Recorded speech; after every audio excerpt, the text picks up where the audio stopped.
নমস্কাৰ সুপ্ৰভাত সকলোলৈকে ভিডিঅ'টোত দিয়া বনবিধ যে দেখিছে আপুনি বাৰু ক'ৰবাত দেখিছে নেকি ই নহওক ভিডিঅ'টোৰ পাতনি মেলাৰ আগতে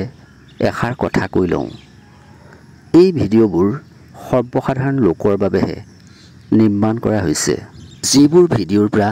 আমি সততে অলপ হ'লেও জ্ঞান অৰ্জন কৰিব পাৰোঁ এক কথাত ভিউজ আৰু লাইক পাবৰ বাবে এনেবোৰ ভিডিঅ' নিৰ্মাণ কৰা হোৱা নাই এনে ভিডিঅ'বোৰ চাই উদ্ভিদবিদ্যাৰ ছাত্ৰ-ছাত্ৰী আৰু গৱেষকসকলে যাতে সৰ্বসাধাৰণ ৰাইজক উপকৃত কৰে তাৰে আমাৰ কামনা এতিয়া হওঁ ভিডিঅ'টোৰ সবিশেষলৈ এই বনবিধ সম্পৰ্কে বহুকেইজন বয়োজ্যেষ্ঠক সোধাত তেখেতসকলে এই বনবিধ সম্পৰ্কে অজ্ঞতা প্ৰকাশ কৰে এই বনবিধ বাৰু কমকৈ অসম বা উত্তৰ পূৰ্বাঞ্চলত গজে নেকি মই জনাত এই বনবিধ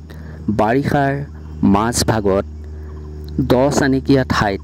গজা পৰিলক্ষিত হয় বনবিধ সম্পৰ্কে গুগল লেন্সত চোৱাৰ পাছতো বনবিধৰ নাম কেৱল বাস্কেট গ্ৰাছ বুলিয়েই উল্লেখিত হৈ আছে আৰু তাৰ বাদে কোনো ধৰণৰ তথ্য পোৱা নগ'ল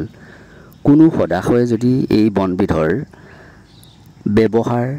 আৰু ইয়াৰ উপযোগিতা সম্পৰ্কে জানে আমাক জনাই কৃতাৰ্থ কৰিব ধন্যবাদ